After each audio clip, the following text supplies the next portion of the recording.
Fibroid uterus যাদের হয়েছে কিংবা যাদের রয়েছে তাদের জন্য আপনার কোনো পরামর্শ রয়েছে কিনা? প্রত্যেকটা মানুষেরই ইয়ারলি চেক আপ করা উচিত। আমার কোনো সিমটম নাই তাই বলে কি আমার কিছু হবে না এমন তো না।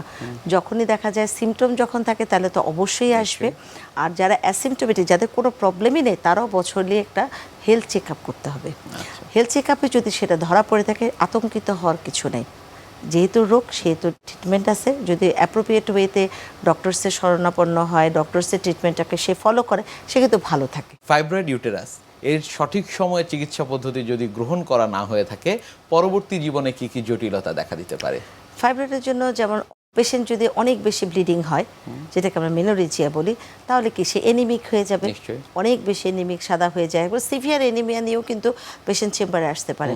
সো এনিমিয়া রিলেটেড তার উইকনেস, তার হার্ট ফেলিওর, তার অনেক কিছু হতে পারে। Anemic heart failure এনিমিক আমরা হার্ট দেখি। ফেলিওর হয়ে নিশ্চয়ই। যেতে পারে। দুই নাম্বার কি হতে পারে, ওই যে আমি একটু আগে বললাম যে কিছু কিছু কমপ্লিকেশন, একটা জিনিস হতে ইনফেকশন হয়ে যেতে পারে। তারপরে এটা যেটা সাবসেরাস, সেটা হচ্ছে রাপচার হয়ে যেতে পারে। এবং ডিজেনারেটিভ কিছু চেঞ্জ হয়, যেমন হঠাৎ করে এই যে আমি একটু আগে বলেছিলাম যে একটু সার্কুলেশন হয়, এটা চারপাশে ব্লাড ভেসেল থাকে ব্লাড সাপ্লাই দেওয়ার জন্য। তো অনেক কোনো কারণে যদি কাট অফ হয়ে যায় ব্লাড সাপ্লাইটা, তখন এটা হচ্ছে ডিজেনারেটিভ চেঞ্জ হয়। সেটার জন্য হচ্ছে হায়ালিন ডিজেনারেশন হতে পারে, একদম মানে পাথরের মতো শক্ত হয়ে যেতে পারে টিউমারটা, যেটা ক্যালসিমিক ডিজেনারেশন। আর প্রেগনেন্সি তো খুবই কমন, সেটা হচ্ছে রেড ডিজেনারেশন। নিশ্চয়ই।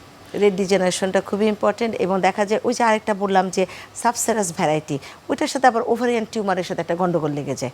ওভারিয়ান টিউমারও প্যাচ খেয়ে যেতে পারে, এই সাবসেরাস ভ্যারাইটিটাও প্যাচ খেয়ে যেতে পারে। তবে এই তিনটার মধ্যে সাবসেরাস বলেন, ইন্ট্রামোরাল বলেন, সাবমিউকাস যেটা একদম ভিতরের দিকে থাকে, ইউটেরাসের ভিতরে ক্যাভিটির দিকে থাকে, এটা ছোট হলেও এটা বেশি দুষ্ট প্রকৃতির, এটা থেকে সিমটম বেশি হবে। ফাইব্রয়েড ইউটেরাস থেকে ক্যান্সারের রূপান্তর হওয়ার খুবই ঝুঁকি রয়েছে খুবই কিনা? খুবই কম চান্স। তাই বলে ক্যান্সার হবে না বলে এটাকে নিয়ে আমি পুষবো, কোনো ট্রিটমেন্ট করব না, এটা কিন্তু ঠিক না। এখন ভালো ভালো মেডিকেশন হয়েছে, ভালো ভালো সার্জনরা অনেক সুন্দর করে অপারেশন করে দেয়। সো এটা নিয়ে আপনার টেনশন করার কিছু না। যখনই প্রবলেম হবে অবশ্যই ডক্টরের সাথে যোগাযোগ করতে হবে। অনেক ধন্যবাদ আপনাকে আমাদের আজকের এই অনুষ্ঠানে আসার জন্য। আপনাকে এবং এনটিভিকে ধন্যবাদ।